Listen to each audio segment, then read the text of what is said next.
লেখিকা। পর্ব 16। মা হওয়া চারটে খানিক কথা নয়। সর্বপ্রথম নিজেকে পরিবর্তন করতে হয়। মাথা থেকে শুরু করে পা অবধি সবকিছুতেই পরিবর্তন আসে। নিজের মাঝে আরেক অস্তিত্বকে নিয়ে বাঁচতে হয়। আইরাতের অন্তঃসত্ত্বার বয়স কেবল 2 মাস। 3 মাসে পড়বে।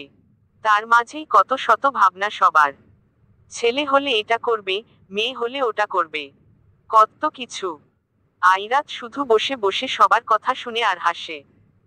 এখনো আইরাতকে দেখে বোঝা যায় না যে সে প্রেগনেন্ট, অর্থাৎ পেট এখনো বের হয়নি। নর্মালি সবই করতে পারে, কিন্তু আব্রাহাম তাকে কিছুই করতে দেয় না। অফিসের সব কাজগুলো বাসায় বসে বসেই সেরে ফেলে। আইরাতকে সিসিটিভি ক্যামেরার মতো সারাক্ষণ চোখে চোখে রাখে। কোথায় যাচ্ছে, কি করছে আর স্পেশালি কি খাচ্ছে তার দিকে নজর দেয় বেশি। আর ইদানিং আইরাতের মাঝেও বেশ কিছু পরিবর্তন এসেছে। আব্রাহাম আইরাতকে একজন গাইনোলজিস্টের আন্ডারে রেখেছে। প্রতি মাসে মাসে একবার হলেও চেকআপের জন্য। কোন কাজে হাত অব্দি দিতে দেয় না তাকে। আইরাত নিজে ইচ্ছে করে কিছু করতে গেলেও উল্টো কতগুলো ধমক খেয়ে আসে। ইলার আচার বানানোর খুব শখ ছিল, এমনকি আছেও। বলতে গেলে বয়াম ভর্তি ভর্তি আচার ছিল, কিন্তু সেগুলো সব যেন হাওয়ার গতিতে ফুরিয়ে যায়। ডক্টর হেলদি খাবার খেতে বলেছে তাকে সব সময়। কিন্তু আর হেলদি, ডিম, দুধ এইসবের ধারে কাছেও আইরাত ঘেঁষতে চায় না। জানেই যে আব্রাহাম তাকে ধরে বেঁধে হলেও খাইয়ে দিবে, তাই আগে ভাগেই পালিয়ে আসে। কতগুলো মেডিসিন আছে, সেগুলো সাধারণতই বেশ তেতো প্রকৃতির। আইরাত তো মুখ বিশিতে তুলে ট্যাবলেট দেখলেই। কিন্তু আব্রাহামও নাছোড়বান্দা। ব্রেড, রুটি বা স্যুপের মাঝে মেডিসিন দিয়ে তারপর খাইয়ে দেয়। আইরাত বুঝেও না এতে। এই মেয়ে সারারাত ঘুমায় না, অর্থাৎ মাত্র কয়েক ঘন্টা ঘুমায়। আব্রাহাম ঘুমানোর জন্য শুইয়ে দিয়ে গেলেও একটু কাজ করে বা ঘুরে এসে দেখে আইরাত ঘুমানো বাদ দিয়ে সুন্দর করে শুয়ে ড্যাব ড্যাব করে তাকিয়ে আছে। তার জন্য আব্রাহামেরও ঘুমের 12টা বাজাতে হয়। আইরাতের পাশে বসে সারারাত তার বকবকানি শুনতে হয়। ভুলেও চোখের দুপাতা এক করা যাবে না, তাহলেই বিপদ। ঘুমের মাঝে আব্রাহামকে ঠেলে তুলে দেওয়া, হাজারো বাহানা দেওয়া আইরাতের নিত্যদিনের কাণ্ড। অর্থাৎ জ্বালিয়ে মারে। তবুও সে আব্রাহামের কলিজার টুকরা। কিছু দরকারের জন্য আব্রাহামকে একটু তার গেস্ট হাউজে যেতে হয়েছে। আব্রাহাম তো এখন নেই, তাই আইরাত একটু ছুটি পায়। বিকেলের সময় এখন। তাই হাঁটতে হাঁটতে বাগানের দিকে যায়। দিয়া অবনীর সাথে তার বাড়িতে গিয়েছে, একটু বাদেই ফিরে আসবে। মা আর দাদিকে বলেই গিয়েছে। বাগানে গিয়ে দেখে টাফি আর সফটি একে অপরকে ধরে দাঁড়িয়ে আছে, অর্থাৎ ভয়ে জড়সড় হয়ে আছে, আর তাদের সামনেই একটা কালো কালারের বড় আকৃতির কুকুর দাঁড়িয়ে আছে। কুকুরের মুখটাই কেমন বাঁকানো। রাগে যেন সে ফুঁসছে আর থেকে থেকে জোরে ঘেউ ঘেউ করে উঠছে, আর তাতেই টাফি সফটি ভয়ে শেষ। আইরাতের তো দেখেই মাথায় আগুন ধরে যায়। আইরাত, ই ই ই ই কুত্তা। আইরাত কোমরে দুহাত দিয়ে দাঁড়িয়ে আছে। তাকে দেখেই টাফি আর সফটি দ্রুত দৌড়ে এসে আইরাতের পায়ের কাছে দাঁড়ায়। আইরাত, এই রাস্তার পাজি কুকুরগুলো এতবার বেড়েছে যে কি আর বলবো। ভাগ এখান থেকে ভাগ। এইটা ভেতরে কি করে আসলো? গার্ড। আইরাত হাতে একটা বড় পাথর তুলে নেয়। সেটা দিয়ে কুকুরের দিকে ছুঁড়ে মারে। এতে কুকুর কয়েক কদম পিছিয়ে তো যায়, কিন্তু রাগও বেড়ে যায় তার। মৃদু স্বরে গর্জন করে ওঠে। আইরাত, এখনো যাইতাছস না কেন? শালা ছেছোড়া কুকুর। ভাগ এখান থেকে নির্লজ্জ কুত্তা। এই বলেই আইরাত আশেপাশে আরো কিছু একটা খুঁজতে লাগে। দেখে আরো বড় পাথর। সেটা তুলতে যাবে, কিন্তু তখনই আব্রাহাম ভেতরে ফোনে কথা বলতে বলতে আসে। গাড়ি বাইরেই আছে, গার্ড পার্ক করে দিবে।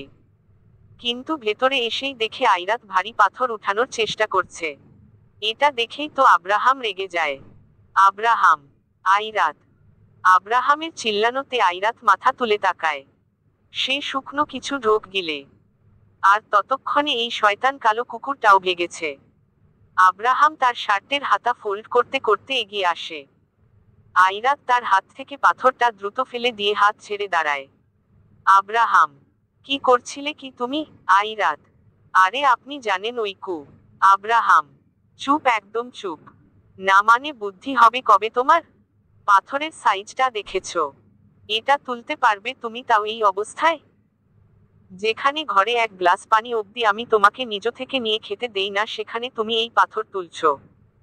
Have you gone mad Airat? Airat, কথা তো শুনবেন। আব্রাহাম, যা দেখেছি তাতে সব বুঝেছি আমি। ওই বড় কুকুরটা টাফি আর সফটিকে জ্বালাচ্ছিল, তাই তো? আইরাত, হ্যাঁ আর তাই আমি। আব্রাহাম, হ্যাঁ আর তাই তুমি এত বড় পাথর নিয়ে নিলে, তাই না? গার্ডদের ডাকতে। আইরাত, না, একবার ডেকেছিলাম তাদের, কিন্তু পরে। আব্রাহাম, একবার ডেকেছিলে, তাও ওরা আসেনি। দাঁড়া, আজ সবকটাকে ছাঁটাই করব। আইরাত, এই শুরু হলো। আরে আপনি একটু থামেন। আব্রাহাম, চুপ। মাথামোটা একটা, এত বড় পাথর তুলতে বসেছে। এখন আমি না আসলে তো তুলেই ফেলতে। আইরাত, সরি। আব্রাহাম, রাখো তোমার সরি। তুমি যে এই পাথরটা তুলে ওই কুকুরটার দিকে ছুঁড়ে মারতে চাইছিলে, কিন্তু বদলে যদি কুকুরটা উল্টো ক্ষেপে তোমাকে ধাওয়া করত, তখন কি হতো? আইরাত, না না, করতো না। আব্রাহাম, কেন করতো না? আইরাত, কারণ তার আগেই আমি পাথর তুলে কুত্তার মাথা ফাটায় দিতাম। আব্রাহাম, আরে। আইরাত আর আব্রাহাম কথা কাটাকাটি করছে, আর তাদের দিকে অবুঝের মতো তাকিয়ে আছে টাফি সফটি। একবার আব্রাহামের দিকে তাকাচ্ছে তো আরেকবার আইরাতের দিকে তাকাচ্ছে। আব্রাহাম, অনেক হয়েছে, এবার থামো আর ঘরে চলো। আব্রাহাম আইরাতের হাত ধরে ভেতরে টেনে নিয়ে যায়, আর তাদের পেছনে পেছনে টাফি সফটিও গুটি গুটি পা ফেলে যায়। আব্রাহাম, মামা। অনামিকা, হ্যাঁ বাবা। আব্রাহাম, ওকে বাইরে যেতে দিয়েছো কেন? অনামিকা, নাও তো, বলল যে রুমে ভালো লাগছে না, তাই বাগান দিয়ে ঘুরে আসি। আমিও আর আটকাইনি, যেতে দিলাম। আব্রাহাম, ও বাইরে গেলে সাথে কাউকে পাঠাবে, নয়তো কখন কি করে বসে কে জানে। আব্রাহাম আইরাতকে নিয়ে রুমে চলে যায়। সেই সময়টুকু এভাবেই যায়। আস্তে আস্তে রাতের সময় ঘনিয়ে আসে। অন্যদিকে জমকালো একটা ক্লাবে বসে ড্রিঙ্কের ওপর ড্রিঙ্ক করে যাচ্ছে আশফাক আহমেদ। চোখে যেন রাগ উপচে পড়ছে। আশেপাশে তার কিছু লোক বসে আছে। তারা আশফাককে থামাতে গেলে সে আরো রেগে ওঠে। অনেক বেশি মদ্যপানে ডুবে রয়েছে সে, তাই একজন গিয়ে আশফাকের ড্রিঙ্কে হাত দিয়ে আকুতির স্বরেই এবার থামবে বলে। কিন্তু আশফাক এতে রেগে গিয়ে হাত থেকে কাচের গ্লাসটা এক আছাড় দিয়ে রেগে উঠে দাঁড়িয়ে পড়ে। আশফাক, এত অপমান, এত অবমাননা নিয়ে থাকা যায় না। আব্রাহাম আহমেদ চৌধুরী আমাকে অনেক বেশি যা তা বলেছে, যথেষ্ট অপমান করেছে। এগুলো ঠিক সহ্য করার মতো না, হজম হয় না। আমি দেখে নিব ওকে, ওর থেকে আমি ওর সবকিছু কেড়ে নিবই। আরেকটা গ্লাস হাত থেকে ছুঁড়ে ফেলে সে। এবার পুরো একটা অ্যালকোহলের বোতল নিয়ে তা গিলতে গিলতে চলে যায় আশফাক। রাতে বিছানার ওপর বসে বসে টিভি দেখছে আইরা, তার হাতে রয়েছে একটা ড্রাই ফুডের বক্স। পাশেই আব্রাহাম বসে ল্যাপটপে কাজ করছে। চোখে রয়েছে মোটা ফ্রেমের চশমা। আইরাত থেকে থেকে আর চোখে আব্রাহামকে দেখছে। আব্রাহাম, এভাবে চোখ বাঁকা করে না, দেখে সোজা হয়েও তো দেখতে পারো নাকি? আইরাত, দেখার কি আছে? আব্রাহাম, দেখার কিছু নেই, তাহলে দেখছো কেন? আইরাত, এখন দেখলেও দোষ। আব্রাহাম, যাহ বাবা, তো আমিও তো সেটাই বললাম। আইরাত, মম। আব্রাহাম ঘড়ির দিকে তাকায়, দেখে 11টা বেজে 30 মিনিট। ল্যাপটপটা বন্ধ করে পাশে রেখে দেয়। চোখ থেকে চশমাটা খুলে ফেলে আইরাতকে হালকা করে টান দিয়ে নিজের কাছে এনে পড়ে। আইরাত তো ড্যাব ড্যাব করে তাকিয়ে আছে। আব্রাহামও তার চোখে চোখ রাখলে আইরাত ইচ্ছে করেই ড্রাইফুড আরো জোরে জোরে চিবুতে লাগে। আব্রাহাম আইরাতের অবস্থা দেখে ফিক করে হেসে দেয়। আস্তে করে আইরাতের হাত থেকে ড্রাইফুডের বক্সটা নিয়ে নেয়। আইরাত, আমি খাবো তো। আব্রাহাম, ড্রাইফুড এত বেশি খেলে আবার পেটে সমস্যা হবে। এখন রেখে দাও, কাল খেও। এখন ঘুমাও। আইরাতের ঠোঁটে চুমু এঁকে দিয়ে তাকে নিজের বুকের সাথে জড়িয়ে ধরে। কিছুক্ষণ পর দুজনেই ঘুমিয়ে যায়। ঘড়ির কাঁটা যখন ঠিক রাত 2:30টার কাছাকাছি, তখন আইরাত পিটপিট করে চোখ মেলে তাকায়। দেখে সে আব্রাহামের বুকের মাঝে ঘুমিয়ে আছে। আইরাত হালকা করে মাথা তুলে আব্রাহামের দিকে তাকায়। কি ভোলাভালাই না দেখতে লাগছে তাকে। চুলগুলো এলোমেলো হয়ে আছে। আইরাত আস্তে করে কিছুটা উপরে উঠে আব্রাহামের নাকে নিজের নাক হালকা করে ঘষা দেয়। এতে আব্রাহাম কিছুটা নড়াচড়া করে ওঠে, আইরাতের কোমরে জড়িয়ে ধরে। কিন্তু আইরাত তো মুখটা বাংলার 5 বানিয়ে দেয়। আব্রাহামকে ডাক দিবে কি দিবে না তা নিয়ে এক দোটানায় পড়ে যায়। অবশেষে আইরাত তাকে ডাক দিয়েই ফেলে। আইরাত, আব্রাহাম, আব্রাহাম, হুম। আইরাতের একবার ডাক দেওয়াতে আব্রাহাম উঠেও পড়ে। আব্রাহাম, কিছু হয়েছে জানপাখি? আইরাত, আসলে আমার না, আসলে। আব্রাহাম, খিদে পেয়েছে? আইরাত, হ্যাঁ। আব্রাহাম, উঠে বসো। আব্রাহাম আইরাতকে উঠিয়ে বসিয়ে দেয়। আব্রাহাম, আমি আসছি, আইরাতকে বলে আব্রাহাম নিচে চলে যায়। 10 মিনিট পর আব্রাহাম ফিরে আসে। হাতে 3 থেকে 4টে প্লেট। একটাতে মোমো, শ, একটাতে নুডল, শ, একটাতে খিচুড়ি আর একটাতে পেস্ট্রি কেক। সবগুলো এনে আইরাতের সামনে রেখে দেয়। আব্রাহাম, হুমম খাও। আইরাত, আপনি কষ্ট করে আনতে গেলেন কেন? আমি নিচে গেলেই হতো। আব্রাহাম, কোন দরকার নেই সিঁড়ি বেয়ে নিচে নামার, তুমি এখানেই খাও। আইরাত খাওয়া শুরু করে। আব্রাহাম হাতে তার ফোনটা নিয়ে সোফাতে গিয়ে বসে পড়ে। আইরাত তো একের পর এক খেয়েই যাচ্ছে, যেন তার বাকি কোন কিছুর খেয়াল নেই। মাঝে মাঝে আব্রাহাম আইরাতকে দেখছে। পেস্ট্রি কেক আর মোমো খাওয়া শেষ হলে আব্রাহাম তার দিকে পানির বোতলটা এগিয়ে দেয়। আইরাত হক করে খেয়ে নেয়। অবশেষে খাওয়া প্রায় শেষের দিকে। তার নুডল, শ খাচ্ছে সে। শেষের একটু ছিল তখন আইরাত আব্রাহামের দিকে তাকায়। আইরাত, এই আব্রাহাম, বলো বেবি গার্ল। আইরাত, খাবেন? কখন থেকে সাধছি, খেলে খান। আব্রাহাম, না। আইরাত খেতে গিয়েও আবার একটু থেমে যায়। আইরাত, এটাই কিন্তু শেষ, পরে আর চাইলেও পাবেন না। খাবেন? আব্রাহাম, না জানপাখি, তুমি খাও। আইরাত খাপুস খুপুস করে খেয়ে নেয় সব। খাওয়ার পর্ব শেষ হয়। আব্রাহাম সবগুলো প্লেট নিয়ে কিচেনে রেখে আসে। রুমে এসে দেখে আইরাত বিছানাতে হেলান দিয়ে এক হাত পেটের ওপর রেখে দিয়ে আছে। আব্রাহাম, পেট শান্তি? আইরাত, হ্যাঁ। আব্রাহাম, এবার ঘুমাই আমরা? আইরাত, কিন্তু আমার তো ঘুম নেই। আব্রাহাম, মানে এখন জেগে থাকতে হবে? আব্রাহামের ফেস দেখে আইরাত হেসে দেয়। বুঝতে পারে আব্রাহামের অবস্থাটা। আইরাত, আপনাকে জেগে থাকতে হবে না, আপনি এদিকে আসুন, আমার কাছে আসুন। আব্রাহাম ক্লান্ত ভঙ্গিতে আইরাতের দিকে যায়। আইরাতের কোলে সে মাথা রেখে শুয়ে পড়ে। আইরাতও হেলান দিয়ে শুয়ে আছে। আব্রাহাম আবার মাথা তুলে আইরাতের পেটের ওপর এক গাঢ় চুমু দিয়ে দেয়। আইরাত হেসে দেয়। আব্রাহামের মাথায় হাত বুলিয়ে দিচ্ছে সে। এভাবেই তাদের বাকি রাতটুকু পার হয়। পরের দিন সকালে আইরাতের আগে আব্রাহাম ঘুম থেকে উঠে পড়ে। নিজের পাশে তাকিয়ে দেখে আইরাত পরম আবেশে ঘুমিয়ে আছে। আব্রাহাম মুচকি হাসে তাকে দেখে। তারপর আস্তে করে উঠে পড়ে। আব্রাহাম, আইরাত, বেবিগার্ল উঠে পড়ো, সকাল হয়ে গেছে, নাকি আরো ঘুমাবে? আইরাত কোন সারা শব্দ করে না। আব্রাহাম, ব্যাপার কি? অন্যান্য দিন তো আমার আগে উঠেই আমাকে টেনে তুলে দাও, আজ ডাকছি তাও শব্দ নেই। আইরাত, আব্রাহাম এবার কপাল কুঁচকে তাকায়। আইরাত কিছু বলছে না। আব্রাহাম তার কাছে গিয়ে গালে ধরে ডাকতে লাগে, তবুও আইরাতের কোন হাবভাব নেই। আব্রাহামের মনে কেমন যেন একটু মোচড় দিয়ে উঠল। আইরাতের নাকের কাছে হাত দিয়ে দেখে তার নিঃশ্বাসও তেমন একটা বোঝা যাচ্ছে না। কলিজাতে কেমন কামড় দিয়ে ওঠে। আরো বেশ কয়েকবার তাকে ডাক দেয়, কিন্তু কোন রেসপন্সই নেই। আইরাতের ওপরে একটা চাদর ছিল। আব্রাহাম তা একটানে সরিয়ে ফেলে, আর যা দেখে তাতে যেন আব্রাহামের মাথায় পুরো আকাশ ভেঙে পড়ে।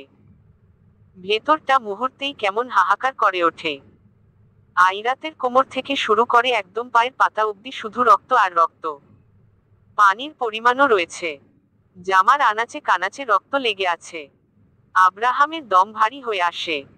এখন তো আর আইরাত শুধু একা না, তার সাথে জড়িয়ে রয়েছে আরেকটা ছোট্ট প্রাণ। আব্রাহাম দেয় এক গগন কাঁপানো চিৎকার। আব্রাহাম, আইরাত, আইরাত ও আইরাত, শোনা, কথা বলো, চোখ খুলো। আইরাত, আইরাত, না না, এটা হতে পারে না। আইরাত, আইরাত জান, আমার কথা বলো। এত রক্ত কি করে কিভাবে এলো? আইরাত, এই আইরাত। আর আমি বা বুঝলাম না কেন। আইরাত, মা, দাদি, অয়ন। বাড়িতে প্রায় সবাই ঘুম থেকে জেগে উঠেছিল, কিন্তু ওপর থেকে আব্রাহামের রুমে এমন চিল্লানোর আওয়াজ পেয়ে সবাই কেমন আঁতকে ওঠে। তাই সবাই দ্রুত ছুটে আসে। দিয়া, কি হলো জিজু? অনামিকা, কি হলো? ইলা, আব্রাহাম সোনা, কি হয়েছে? অয়ন, দাভাই, কি হয়েছে, চিল্লাচ্ছিস কেন? সব ঠিক আছে তো, বৌমিঠি। সবাই হুড়মুড়িয়ে রুমে গিয়ে দেখে আব্রাহাম আইরাতকে কোলে নিয়ে দাঁড়িয়ে আছে। আর আইরাতের কোন জ্ঞান নেই, শুধু রক্ত রয়েছে গা ভর্তি। অনামিকা, আমার আইরাত। অনামিকার মাথা ঘুরে যায় আইরাতের অবস্থা দেখে। দিয়া অনামিকাকে কোন রকমে ধরে।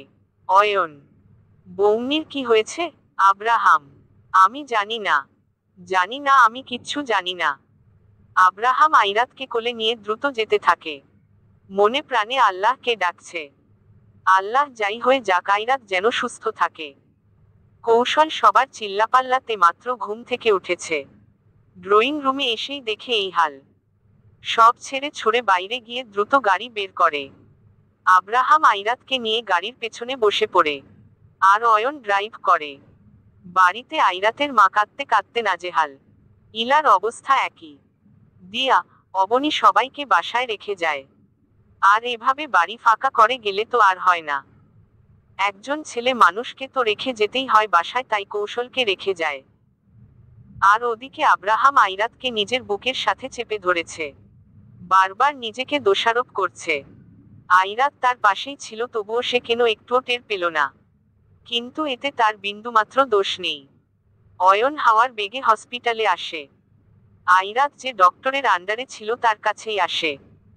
হসপিটালে গেলে আব্রাহাম আইরাতকে কোলে করেই ভেতরে নিয়ে যায়। আব্রাহামের আগে ভাগেই অয়ন ছুটে যায়, তারপর ডক্টরকে ইমার্জেন্সি বলে নিয়ে আসে। আইরাতের গায়ে এত রক্ত দেখে ডক্টরেরও চোখ কপালে। দ্রুত আইরাতকে নিয়ে যায়। আব্রাহাম ভেতরে যেতে চায়, কিন্তু অয়ন তাকে এটা ওটা বলে চুপ করিয়ে কোন রকমে সামাল দেয়। চিন্তায় আর ভয়ে রীতিমতো ঘেমে নিয়ে একাকার হয়ে যাচ্ছে আব্রাহাম। একটা মিনিটেও জন্যও বসেনি বা চুপ করো দাঁড়ায়নি, শুধু পায়চারি করে যাচ্ছে আর ঘড়ির দিকে তাকাচ্ছে। অয়ন এক বোতল পানি নিয়ে আব্রাহামের সামনে ধরে, কিন্তু আব্রাহাম তা হাত দিয়ে আস্তে করে সরিয়ে দেয়। অয়ন, দাভাই, বিশ্বাস রাখো, কিচ্ছুটি হবে না বৌমির। আব্রাহাম, আমি মরে যাব কিছু হলে। আমি আব্রাহাম সোজা মরে যাব। অয়ন, এমন করে বলিস না, কিচ্ছুই হবে না দেখিস। আব্রাহাম, তাই যেন হয়। প্রায় 40-50 মিনিট পর ডক্টর হাতের গ্লাভ খুলতে খুলতে ভেতর থেকে বেরিয়ে আসে। তবে একজন নার্সকে দিয়ে আব্রাহামকে ডক্টরের কেবিনে ডেকে পাঠায়। আব্রাহাম কেবিনে গিয়ে বসে, সাথে অয়নও। ডক্টর, আব্রাহাম স্যার দেখুন, আসলে। আব্রাহাম, ডক্টর, আমার আইরাতকে চাই। বাচ্চা, সরি টু সে, তবে বাচ্চার যদি কিছু হয় তাহলে হোক। আমার বাচ্চা চাই না এখন। বাচ্চা আবার নেওয়া যাবে পরে, কিন্তু আমার আইরাতকে চাই, তাও আবার সহি সালামত। Doctor, cool down sir. Airat ma'am আর বেবি সবাই আলহামদুলিল্লাহ ঠিক আছে। আব্রাহাম এক চাপা শ্বাস ফেলে এবার অয়নের হাত থেকে পানির বোতল টানিয়ে তা থেকে পানি খেয়ে নেয়। আব্রাহাম শ্বাসটা ছাড়ল এভাবে যেন সেই কখন থেকেই তার ভেতরে এটা দমানো ছিল। এতক্ষণে গিয়ে শান্তি আসলো। আব্রাহাম, কিন্তু ডক্টর, এভাবে এই অসময়ে ব্লিডিং হওয়ার মানে কি? আইরাতের যথেষ্ট কেয়ার আমি আর ফ্যামিলির বাকিরা করে, চাইলে আরো করব, কিন্তু এভাবে ব্লিডিং কেন? এতে তো আইরাত উইক হয়ে পড়বে। আমার জানা মতে প্রেগনেন্সির এই সময়ে ব্লিডিং হওয়ার কোন কারণই নেই। ডক্টর, একদম ঠিক বলেছেন আপনি। না, আমি এটা বলছি না যে ব্লিডিং একেবারেই হয় না। ব্লিডিং আসলে হয়, তবে তা প্রেগনেন্সির একদম প্রথম অংশের দিকে হয়। তখন সেটাকে রোপণ রক্তপাত বলে থাকে। তবে এখন তো কয়েক মাস হয়ে গেছে, সাধারণত এখন এমনটা হয় না। যদিও কারো কারো ক্ষেত্রে ভিন্নতা আছে। সবার শারীরিক গঠন বা তারতম্য এক না। এক একটা প্রক্রিয়া এক একজনের দেহে বিভিন্ন মাত্রায় কাজ করে। হয়তো আইরাত ম্যামের প্রেগনেন্সির প্রথম অংশে এই রক্তপাতটা হয়নি, তাই এখন হয়ে গেল। আরো ক্লিয়ার হবে ম্যামের মুখ থেকে পরিষ্কার শুনতে পারলে। উনার আগে জ্ঞান ফিরুক। আর রইল দুর্বলতার কথা, তো বেশি বেশি করে একটু খেলে আর যত্ন নিলেই একদম ঠিক। বেবি আলহামদুলিল্লাহ ভালোই আছে। এই ব্লাড যাওয়ার সাথে তার কোন কানেকশন নেই, আগের মতোই আছে। কিছু মেডিসিন দিয়ে দিচ্ছি, আর হ্যাঁ ম্যামের রক্তটা পরিমাপের চেয়ে অনেক বেশিই গিয়েছে, তাই হয়তো একটু ব্যথা করতে পারে, তার জন্যও মেডিসিন দিচ্ছি। স্যার আগেই বলে দেই এগুলো কিন্তু খুব তেতো, আর ম্যামকে খাওয়ানোর দায়িত্ব আপনার। আব্রাহাম: তা আর বলতে ডক্টর, চিন্তা করার কোন কারণ নেই। হ্যাঁ, হুট করেই এমন পরিস্থিতিতে ভয় পাওয়াটাই স্বাভাবিক, তবে এখন সবই ঠিক। স্যার আপনারা বসুন। ডক্টর এই বলেই চলে যায়, আর আব্রাহাম চেয়ারে নিজের মাথাটা এলিয়ে দেয়। অয়ন: বলেছিলাম না যে কিছুই হবে না। আমার বৌমিকে দেখে জম অব্দি ভয় পায় জানিস তো, যে ঝগড়ুটে আর তেজি। অয়ন এই বলেই দাঁত দিয়ে জিভ কাটে, যে কি বলতে কি বলে ফেলল। সে ভেবেছিল আব্রাহাম তাকে বকবে, কিন্তু হয় তার উল্টো। আব্রাহাম হেসে দেয়। আব্রাহাম: ঠিকই বলেছিস ভাইরে ভাই, আমার কলিজার পানি শুকিয়ে গিয়েছিল আইরাতের দেহ অর্ধেক রক্তে মাখা দেখে। মানে ভাবতে পারিস তুই, মাঝরাতে ওকে দেখলাম একদম চটপটে, আর সকালে উঠে চাদর সরিয়ে দেখি এমন হাল। মানে আমি না বলতে পারবো না যে এই ঘন্টা খানেক সময় আমি কিসের মাঝে ছিলাম। জমের বাড়ি আমি ঘুরে এসেছি। যাই হোক, এবার জলদি বাড়ি ফোন লাগা, আর সবাইকে বল যে সবকিছু ঠিকঠাকই আছে, কেউ যেন চিন্তা না করে। মাকে কান্নাকাটি করতে মানা কর, নয়তো উনি অসুস্থ হয়ে যাবেন আবার। অয়ন: হ্যাঁ। অয়ন নাম্বার ডায়াল করতে করতে বাইরে চলে যায় কেবিনের, আর আব্রাহাম উঠে আইরাতের কেবিনের দিকে যেতে লাগে। আইরাতের কেবিনের সামনে দাঁড়াতে যাবে, তখনই ভেতর থেকে একজন নার্স আসে। তার চোখে মুখে হাসি হাসি ভাব, আর তার সামনেই আব্রাহাম পড়ে। নার্স: ওহহ স্যার, ভালো হয়েছে আপনি এসেছেন। আব্রাহাম: কেন? নার্স: আমি ডক্টরকেই ডাকতে যাচ্ছিলাম আসলে। আব্রাহাম: সবকিছু ঠিকঠাক? নার্স: ম্যামের জ্ঞান ফিরেছে। আব্রাহাম কিছু না বলে সোজা কেবিনের ভেতরে ঢুকে পড়ে। গিয়েই দেখে আইরাত এক হাত পেটের ওপর রেখে শুয়ে আছে। গায়ে হসপিটালের স্কাই ব্লু কালারের ফ্রক, জামা তো রক্তে ভিজে গিয়েছিল, তাই জামা চেঞ্জ করতে হয়েছে। আব্রাহাম গিয়ে আইরাতের পাশে বসে পড়ে। আইরাতের ডান হাতটা তার এক হাতের ভাঁজে নিয়ে আরেক হাতে আইরাতের মাথায় বুলিয়ে দেয়। হালকা ঝুঁকে আইরাতের মুখে হাজারো চুমু খায়। আইরাত বুঝল আব্রাহাম এতক্ষণ এক দমবন্ধ অবস্থায় ছিল। আব্রাহাম: না, আমাকে মনে করো কি তুমি? হ্যাঁ। আইরাত: মাফিয়া? আব্রাহাম: ধুর ছাই, মাফিয়া বলেই এই না যে আমি মানুষ না, আর আমি ভয়ও পাই না, শুধুমাত্র তোমার বেলায়। আব্রাহাম কিছুটা রেগেই এই কথা বলে ওঠে। কপাল কুঁচকে ভারী দম ফেলতে ফেলতে কিছুটা ঝুঁকে আইরাতের মাথার সাথে নিজের মাথা ঠেকিয়ে নিয়ে বলে। আব্রাহাম: ভয় লাগে রে, ভয়, অনেক বেশিই ভয় লাগে। হারানোর তোমায়। পুরো দুনিয়া গোল্লায় যাক, তুমি ঠিক থাকো ব্যাস, আর কিচ্ছু লাগবে না আমার। সবার কাছে আমার এক ভিন্ন রূপ থাকলেও আমি তোমার কাছে তোমার ওপর প্রচণ্ড ভাবে ফুরবল। আইরাত: ভয় লাগে যদি কিছু হয়ে যায় এই ভেবে।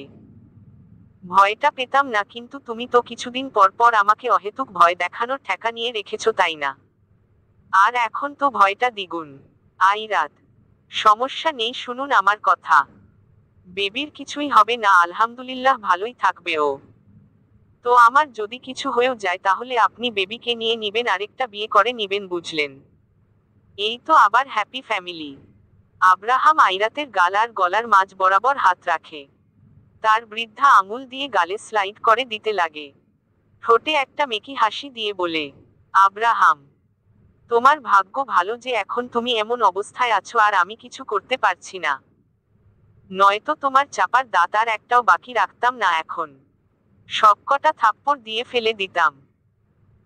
আজ এখন যা বলেছই, নেক্সট টাইম যেন এইসব ভিত্তিহীন কথা মুখে না শুনি, নয়তো তোমার খবর খারাপ করতে আমার বেশি একটা সময় লাগবে। বা মেকি হাসির মাঝেই আব্রাহাম আইরাতের দিকে তাকিয়ে কেমন দাঁতের চোয়ালগুলো হুট করেই শক্ত করে ফেলে। আইরাত বুঝল তার কথাখান আব্রাহামের ঠিক হজম হয়নি, বরং উল্টো বদহজম হয়ে গেছে। আব্রাহাম: ব্যথা করছে? আইরাত: না তেমন না হালকা। আব্রাহাম। হুমম। আব্রাহাম। পুরো ভয় পাইয়ে দিয়েছিলে আমায়। আইরাত। বাড়িতে ফোন দিয়েছিলেন আপনি? কথা হয়েছে? আব্রাহাম। অয়নকে ফোন দিয়ে জানিয়ে দিতে বলেছি। সকালে তো সবার মরণ দশা শুরু হয়ে গিয়েছিল। আইরাত। আমরা বাসায় যাব কখন? আব্রাহাম। ঘন্টা খানেক পরে। এভাবেই সময় গড়িয়ে যায়। তারপর আইরাতকে আর হাঁটতে দেয় না। তাকে কোলে করেই বাইরে নিয়ে এসে গাড়িতে বসিয়ে দেয়। গাড়ি চেঞ্জ করা হয়েছে কেননা আগেরটায় রক্ত লেগেছে। বাড়ি থেকে সবাই আসতে চেয়েছিল কিন্তু আব্রাহাম মানা করে দেয়। হসপিটালে এত বেশি মানুষ না থাকাই ভালো। অয়ন ড্রাইভ করে যাচ্ছে আর আব্রাহাম আইরাতের সাথে পেছনে বসে আছে। তবে তাদের হসপিটাল থেকে যাওয়ার পরপরই আশফাক সেখানে আসে। সেও একটু দরকারেই হসপিটালে এসেছিল কিন্তু তার চোখ যেন শকুনের চোখ। আব্রাহাম আইরাতকে তার চোখে পড়ে। চোখ থেকে চশমা খুলে কপাল কুঁচকে সেদিকে এক নজর তাকায়। আব্রাহামদের গাড়ি চলে গেলে আশফাকও সেখান থেকে হসপিটালের ভেতরে চলে যায়। বাড়ির বাইরে গাড়ি থামে। গাড়ির আওয়াজ পেয়ে সবাই ছুটে যায়। দেখে অয়ন বাইরে নেমে পড়েছে।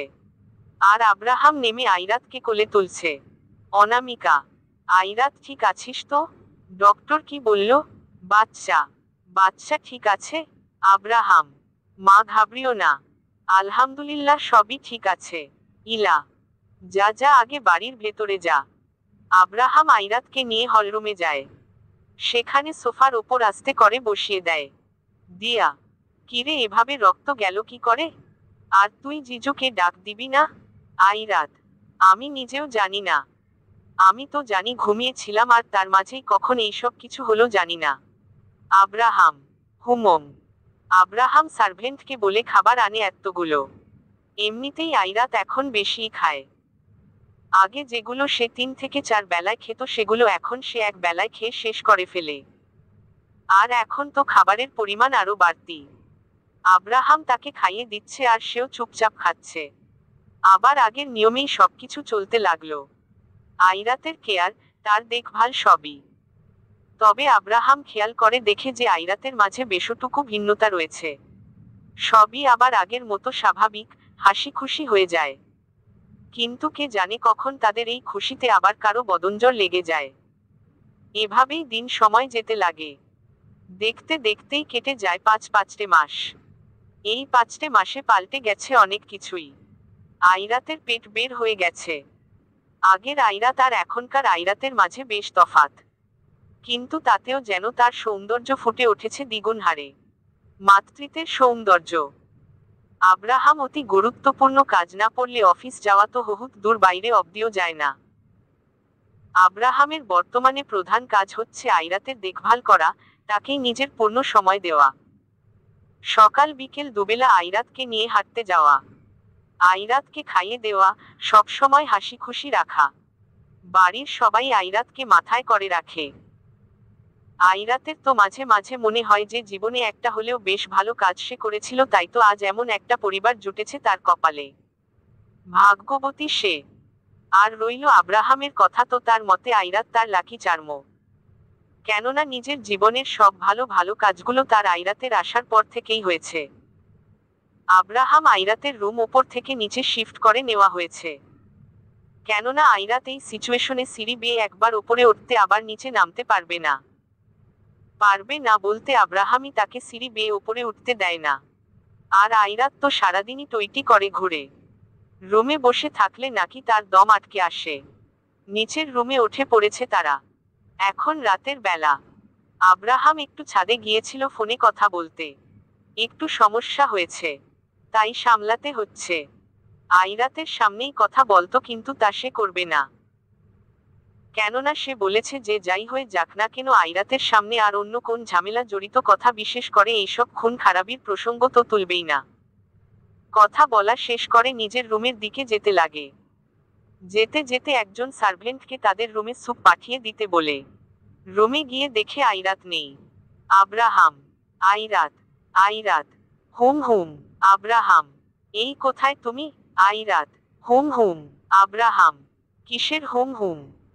আব্রাহাম কপাল কুঁচকে শার্টের হাতাগুলো গুটাতে গুটাতে করিডোরের দিকে যায়। গিয়ে দেখে ইলাহি কাণ্ড। আইরাত হালকা ব্রাউনিশ কালারের গোল একটা দোলনার মাঝে বসে রয়েছে। পিঠের পেছনে একটা বালিশ দিয়ে হেলান দিয়ে আছে। কোলে 2 বয়াম আচার। আব্রাহাম চোখ বড় বড় করে একবার বয়ামগুলোর দিকে তাকায়, আরেকবার আইরাতের মুখের দিকে তাকায়। কি একটা অবস্থা, মুখের আশেপাশে আচার লেগে আছে। মনের সুখে আচার খাচ্ছে। আব্রাহাম তার সামনে গিয়ে দুহাত ভাঁজ করে দাঁড়ালে আইরাত ড্যাব ড্যাব করে তার দিকে তাকায়। আব্রাহাম, খেতে তো আর মানা করি না, কিন্তু তাই এত বেশি কেউ খায়? পেট খারাপ করবে যে। আইরাত, এইসব ডিম দুধ স্যুপ ফলমূল খেতে আর ভালো লাগে না। কেমন এক আশটে গন্ধ আসে। আমার ভালো লাগে না, তাই একটু টক জাতীয় জিনিস খেলাম আর কি। আব্রাহাম আইরাতের পাশে উকি দিয়ে দেখে ছোট ছোট আচারের 2 বক্স ইতোমধ্যে শেষ করে ফেলেছে সে। আইরাতের দিকে আরেক নজর তাকালে সে তার 32টা দাঁত বের করে হেসে দেয়। আব্রাহাম, হে হে হে, অনেক হয়েছে হাসা, এবার চলো এখান থেকে। আইরাত, কোথায় যাব? আব্রাহাম, আমি আরো স্যুপের কথা বলে আসলাম, এখন আচার খেয়েছো, আবার স্যুপ খেলে এর মাঝে বমি হয়ে যেতে পারে। অমনি আইরাত একটা ঢেকুর ছাড়ে। আব্রাহাম, আইরাত। আব্রাহাম একটা টিস্যু এনে আইরাতের মুখটা আলতো করে মুছে দেয়। খেয়াল করে দেখে সে আচারের দাগ লাগিয়ে বসেছে ওড়নাতে। আব্রাহাম আইরাতের ওপর থেকে ওড়না টানিয়ে নেয়। তারপর একটা ঢিলা ঢুলা জামা পরিয়ে দেয়। আধা ঘন্টা যেতে না যেতেই আইরাতের খিদে লেগে যায়। ফ্রিজে যা ছিল খিচুড়ি, পাস্তা, বিরিয়ানি সব শেষ। আইরাত তার মতো করে খায় আর আব্রাহাম শুধু গালে হাত দিয়ে তাকিয়ে তাকিয়ে দেখে। খাওয়ার মাঝে আইরাত খাওয়া থামিয়ে আব্রাহামের দিকে তাকায়। দেখে সে মুগ্ধ হয়ে আইরাতের দিকে তাকিয়ে আছে। আইরাত চোখের ইশারাতে তাকে জিজ্ঞেস করলে আব্রাহাম মুচকি হাসে, যা তার মুখে দারুণ মানায়। আব্রাহামের কাছে মজার ব্যাপার হচ্ছে এটা যে যেই আইরাত আগে ঠিকভাবে একটা প্লেট ভাত অব্দিও খেতে পারত না, সে এখন শুধু খাওয়ার ওপরে থাকে। আয়নার সামনে বসে আছে আইরাত, আর তার পেছনে দাঁড়িয়ে দাঁড়িয়ে আইরাতের চুল আঁচড়ে দিচ্ছে আব্রাহাম। আইরাত তার হাতে একটা বল নিয়ে ঘুরিয়ে যাচ্ছে। তবে আয়নার ওপর পড়া আইরাতের প্রতিবিম্বে রয়েছে আব্রাহামের নজর। সে মূলত আইরাতের পেটের দিকে তাকিয়ে আছে। আইরাত আয়নার দিকে তাকিয়ে দেখে আব্রাহামের নজর তার দিকেই। আইরাত, আচ্ছা আপনি তাকিয়ে থাকেন কেন শুধু? আব্রাহাম, দেখি যে আমার বিবিজানটা আগে থেকে কতটা পরিবর্তন হয়েছে। আইরাত, হুমম, হওয়ারই কথা। আব্রাহাম, আমার না কেমন যেন একটু সন্দেহ হয়। আইরাত, কেমন সন্দেহ? আব্রাহাম, এই তোমার ওপর। আইরাত, এমা আমি আবার কি করলাম? আব্রাহাম আইরাতের চেয়ারটা ধরে নিজের দিকে ঘুরিয়ে নেয়, তারপর তার সামনে এক হাঁটু গেড়ে বসে পড়ে। তার পেটের দুপাশে আলতো করে ধরে চুমু এঁকে দেয়। আব্রাহাম, ও তুমি বুঝবে না, চলো। আইরাতকে নিয়ে শুইয়ে দেয়। কিছুক্ষণের মাঝেই ঘুমের অতলে হারিয়ে যায় সে। তবে ঘুমের মাঝেই কেমন একটু খুঁতখুতো করে ওঠে। আব্রাহাম একটা নরম বালিশ নিয়ে আইরাতের পেটের পাশে দিয়ে দেয়, তখন গিয়ে যেন সে একটু আরাম মতো ঘুমায়। আব্রাহাম এবার আরো একটু কপাল কুঁচকে তাকায়। আইরাতের প্রেগন্যান্সির 5 মাস চলে। তবে 5 মাসের তুলনায় আইরাতের পেট একটু বেশিই বড়। অর্থাৎ 5 মাসের তুলনায় কোন গর্ভবতী নারীর পেট এতটাও বাড়ে না। আর এই পেট নিয়ে এখনই আইরাতের ঘুমোতে অসুবিধে হয়ে গেছে। আব্রাহাম তো এখনই আর ঘুমাবে না, হয়তো বই পড়বে, নয়তো ল্যাপটপ ঘাঁটবে। উঠে করিডোরের দিকে যেতেই চোখে বাঁধে টেবিলের ওপর থাকা ছোট মাপের ক্যালেন্ডারটা। আজ মাসের একদম শেষ দিন। অর্থাৎ কাল আইরাতের প্রেগন্যান্সির বয়স 6 মাসে পড়ে যাবে। আব্রাহাম একবার পেছনে ঘুরে ঘুমন্ত আইরাতের দিকে তাকায়। শান্তিতে ঘুমোচ্ছে সে। সময় যেন সব চোখের পলকে চলে যাচ্ছে। এত দ্রুত সময় চলাচল করছে যে বোঝাই যাচ্ছে না। আব্রাহাম ভাবল কাল সকাল বেলায় আইরাতকে নিয়ে একবার ডক্টরের কাছে যাবে। মাঝরাতে ঘুমোতে যায় আব্রাহাম। মাত্র কয়েক ঘন্টা ঘুম হয়েছে তার। ভোর বেলায় আইরাতের ডাকাডাকি শুরু। আব্রাহাম ঘুম ঘুম ভাবে চোখ খুলে দেখে আইরাত তাকিয়ে আছে। আব্রাহাম, কি হয়েছে বেবি গার্ল? আইরাত, আমি ওয়াশরুমে যাব দ্রুত। আব্রাহাম, ও আচ্ছা আচ্ছা, তো আগে বলবে তো। আব্রাহাম দ্রুত উঠে আইরাতের পাশে গিয়ে দাঁড়ায়। তারপর আস্তে করে আইরাতকে উঠিয়ে ওয়াশরুমে নিয়ে যায়। ওয়াশরুমে গিয়েই গড়গড়িয়ে বমি। আব্রাহাম গিয়ে আইরাতের পেছনের চুলগুলো হাত দিয়ে প্যাঁচিয়ে ধরে। কিছুক্ষণ পর আইরাত চোখে মুখে পানি দিয়ে দাঁড়ায়।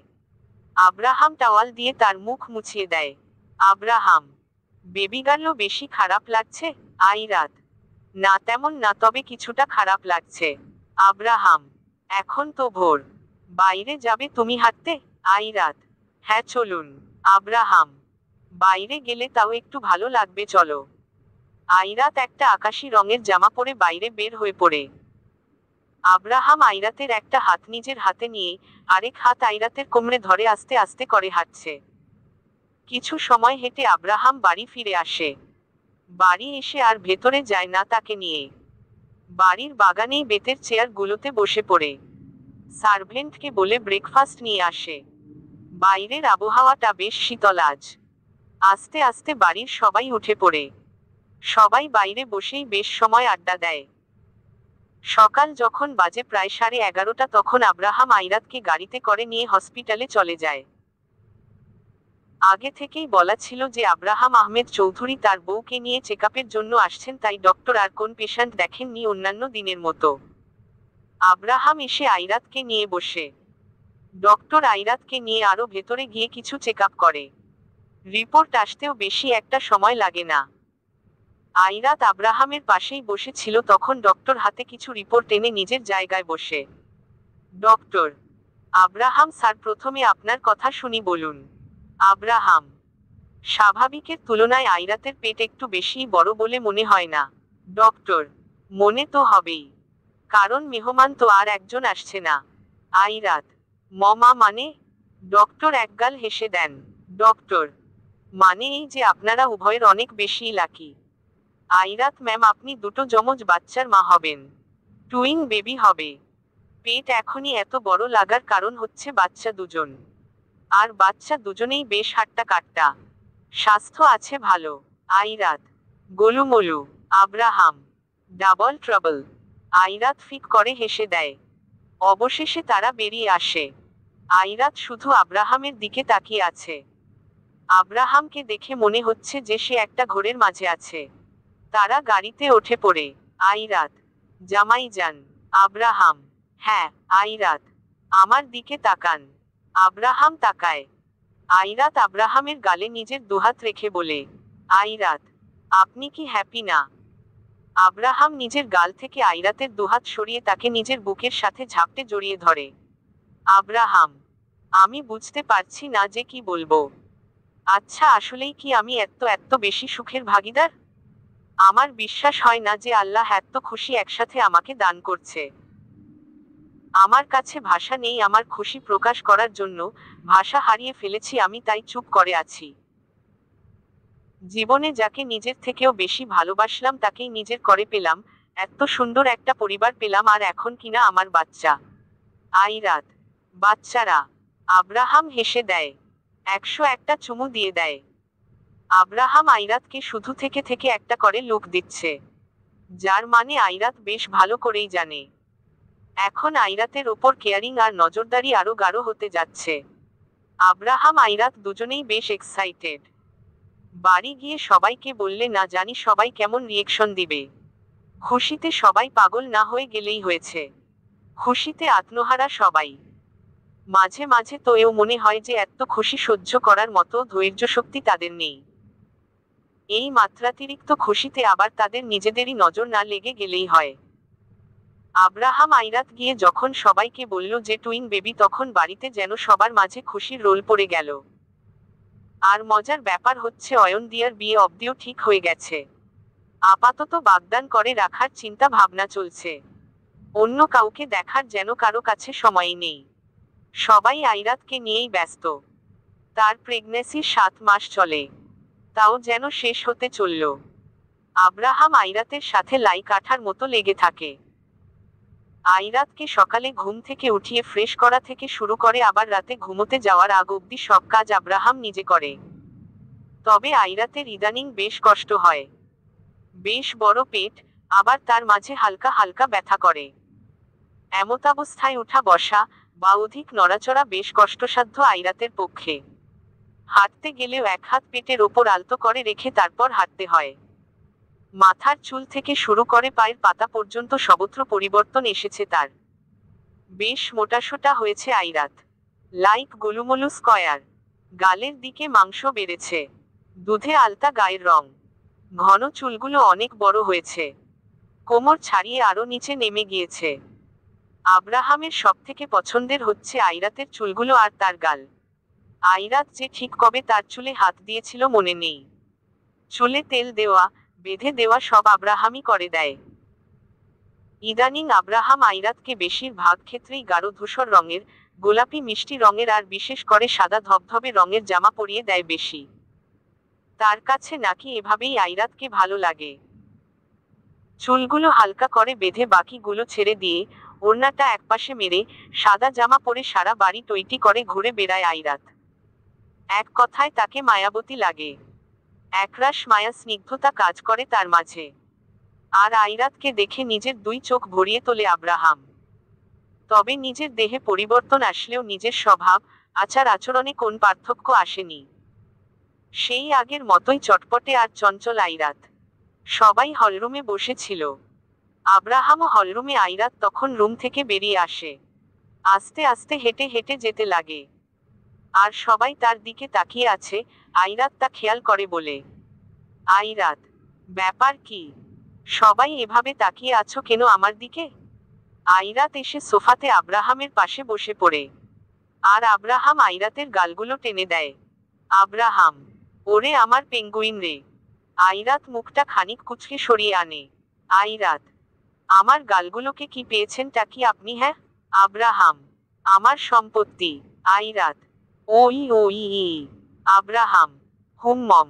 আইরাত, আমি না বাইরে যাব। আব্রাহাম, না। আইরাত, নিয়ে যান না প্লিজ। আব্রাহাম, কোথায় যাবে? আইরাত, বাগানের দিকে।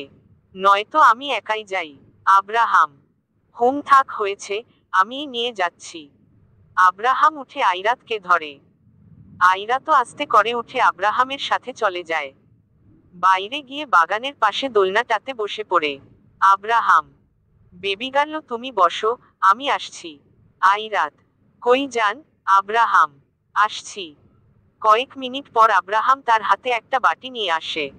তাতে ধোয়া ওঠানো গরম খিচুড়ি। দোলনাতে আইরাতের পাশে বসে পড়ে চামচে করে খিচুড়ি তুলে তাতে হালকা ফু দিতে দিতে আইরাতের মুখে পড়ে দিচ্ছে। আর আইরাত নিজের মতো বকরক্কর করছে প্লাস খাচ্ছে। আর আব্রাহাম তার কথা মতো শুধু হুমম হুমম করে যাচ্ছে। আব্রাহাম, আরো আনবো? আইরাত, না। আব্রাহাম, এখন নামো তো দোলনা থেকে। আইরাত, কেন? আব্রাহাম, খেয়েছো, এখন এক জায়গায় বেশি বসে থেকো না। উঠে আস্তে আস্তে চারিপাশে একটু হাঁটো। নয়তো পরে নড়তে পারবে না জান। অস্বস্তি লাগবে তোমারই। আইরাত, জামাই যান। আব্রাহাম, হুমম। আইরাত, আমি কি অনেক বেশি মোটা হয়ে গেছি? আব্রাহাম আইরাতের কাছে এগিয়ে আসে। মুচকি হেসে আইরাতের মাথার দুপাশে হাত রেখে কপালে চুমু এঁকে দেয়। আব্রাহাম, প্রথমত আমার আইরাত যেমনই হোক না কেন, চাই সে মোটা হোক, চিকন হোক, সাদা কালো, যাই হোক না কেন, আমার কাছে তোমার থেকে সুন্দর আর কেউ না, কেউই না। তুমি আমার জন্য পারফেক্ট, আমার জন্য বেস্ট। আর রইল মোটার কথা, তো তুমি তো জানোই যে আমার এত পাটকাঠি ভালো লাগে না। আমার বউ গোলুমোলু থাকবে এটাই। আর এমনটাই তুমি। দ্বিতীয়ত তুমি মোটা না জান, আমার এই সময়ে এমন চেঞ্জ আসা স্বাভাবিক। তার মধ্যে আমরা টুইন বেবির প্যারেন্টস হতে যাচ্ছি, তো হ্যাঁ, এখন মোটা হওয়া নর্মাল। তোমার ধারণা নেই, তোমার বিন্দুমাত্র ধারণাও নেই যে তোমাকে কি পরিমাণ সুন্দর আর কিউট লাগে এমন ভাবে জান পাখি। আমি তো শুধু একটা কথাই সেই কবে থেকে ভাবছি। আইরাত, কি? আব্রাহাম, তোমাকে কি যে সুন্দর লাগে, তাই আমি একটা কাজ করব। তোমাকে সবসময় আমি প্রেগন্যান্ট বানিয়েই রাখবো। আইরাত, ঈশ্বর, কি সব বলেন আপনি? লজ্জা শর্মের বালাই নেই। চুপ করুন। আব্রাহাম হেসে দেয়। আইরাত, বা আব্রাহাম, মন তো চায় খেয়ে ফেলি। পুরাই রসগোল্লা। আইরাত, এহহ আসছে রে। আইরাত সেখান থেকে চলে আসতে ধরে, কিন্তু আব্রাহাম তার হাত ধরে ফেলে। আইরাতের সামনে গিয়ে নিজের হাত দিয়ে তার কোমরে ধরে নিজের মাথাটা তার মাথার সাথে ঠেকিয়ে নেয়। আব্রাহাম, আইরাত, আইরাত, হুমম, আব্রাহাম, বেবিরা আসার পর কি আমার উপর তোমার ভালোবাসা কমে যাবে? আইরাত, যদি বলি হ্যাঁ তো? আব্রাহাম মাথা তুলে তাকায়, হালকা হাফ ছেড়ে বলে, আব্রাহাম, হাহহ কি আর করার তখন? কিছুই না। আইরাত হেসে দিয়ে এক কদম আব্রাহামের দিকে এগিয়ে আসে। আব্রাহামের দুগালে হাত রেখে বলে, আইরাত, আব্রাহাম আমার পুরো দুনিয়া, আপনি আমার সব। আব্রাহামকে ছাড়া আইরাতকে কল্পনাও করা সম্ভব নয়। আর আপনি কিনা বলছেন যে বেবিরা আসলে ভালোবাসা আমার কমে যাবে আপনার জন্য? হাহাহাহাহা, আজ বুঝলাম আপনার মাঝে বাচ্চামো স্বভাব কোথাও না কোথাও এখনো তো বাকি আছেই। আব্রাহাম, হুমম, এবার ভেতরে যাওয়া যাক। আইরাত, হুমম। আব্রাহাম আইরাত ভেতরে যেতে ধরেছিল তখনই গাড়ির হর্ন বাজে। পেছনে ঘুরে দেখে বাইরে গাড়ি থেকে কৌশল, অবনী আর দিয়া নেমে এলো। হাতে এতগুলো ব্যাগ। দ্রুত স্টাফরা এসে সেগুলো ধরে। আইরাত, কিরে কোথায় গিয়েছিলি তোরা? অবনী, আর বলিস না, কিছু জিনিস বাকি ছিল সেগুলোই আনলাম। আব্রাহাম, আমি ডায়মন্ডের রিং অর্ডার করেছি, সেগুলো নিয়ে হয়তো ম্যানেজার আজ আসবেন বাসায়। দিয়া আর অয়নের বাগদানের জন্য রিং। কৌশল, হ্যাঁ, আর বাকিগুলো আমরা গিয়ে নিয়ে আনলাম। আব্রাহাম, তো হবু জামাই কোথায়? কৌশল, অয়ন তো বের হয়েছিল আমাদের সাথেই, তবে অফিসের সামনে নেমে পড়েছে। দেখানে রোদেলা আর রাশেদও আছে। আব্রাহাম, আচ্ছা এখন ঘরে চল। সবাই এক এক করে ভেতরে যেতে লাগে। সবার পেছনে আব্রাহাম ছিল। সে পেছনে ঘুরে মেইন গেটের দিকে তাকায়। দেখে দুটো কালো কালারের বাইক সেখান দিয়ে গেল। এমন মনে হলো যে তারা এতক্ষণ এখানেই দাঁড়িয়ে ছিল। আব্রাহামের চাউনি দেখে সেখান থেকে দ্রুত কেটে পড়ল। আব্রাহামের ব্যাপারটা কেমন সুবিধার মনে হলো না। আব্রাহাম বাইরের গার্ডদের দিকে এগিয়ে গিয়ে নজরদারি বাড়ির দিকে আরো বাড়িয়ে দিতে বলল। সে তীক্ষ্ণ দৃষ্টিতে তাকায়। সে মনে প্রাণে চাচ্ছে যে তার আগের রূপ যেন আবার ফিরে না আসে। কারণ আইরাত ভয় পায় তাতে, আর আব্রাহাম চায় না যে অন্তত নিজের জন্য আইরাত ভয় পাক। সে খুব করে চাচ্ছে যে কোন প্রকার কোন ঝামেলা যেন না হয়। সবাই হলরুমে গিয়ে বসে। দিয়া, আইরু দেখ দেখ, এগুলো সব তোর জন্য এনেছি আমি। আইরাত, কি এগুলো? দিয়া, খুলে দেখ। কৌশল, বৌনি এই নাও। আইরাত, চকোলেট। কৌশল, হ্যাঁ। আইরাত, থাঙ্কু, থাঙ্কু ভাই। আব্রাহাম তখন ভেতরে আসে। এসেই দেখে আইরাত এক বক্স চকোলেট পেয়ে খুশিতে গদগদ। আব্রাহামের কথা কে শুনে? এত চকোলেট খেলে পড়ে আর অন্য খাবার খেতে চায় না আইরাত। এই তাকে না বলে, কিন্তু সে এক কান দিয়ে শুনে আরেক কান দিয়ে সুন্দর করে তা বের করে দেয়। আর সবাইকে মানা করলেও আইরাত হয়তো অয়ন বা কৌশলকে বলে চকোলেট নিয়ে আসেই। তারাও লুকিয়ে লুকিয়ে আইরাতকে এনে দেয় যা যা খেতে চায় সব। আইরাত চকোলেট খাচ্ছে আর দিয়ার দেওয়া জিনিসগুলো খুলে খুলে দেখছে। দিয়া আর অবনী পারেনি পুরো দোকান তুলে আনতে। বেবিদের সব জিনিস, কাপড় চোপড়, ফিডার, ডাইপার অব্দিও সব নিয়ে এসে পড়েছে। এগুলো দেখে আইরাত হাসতে হাসতে শেষ।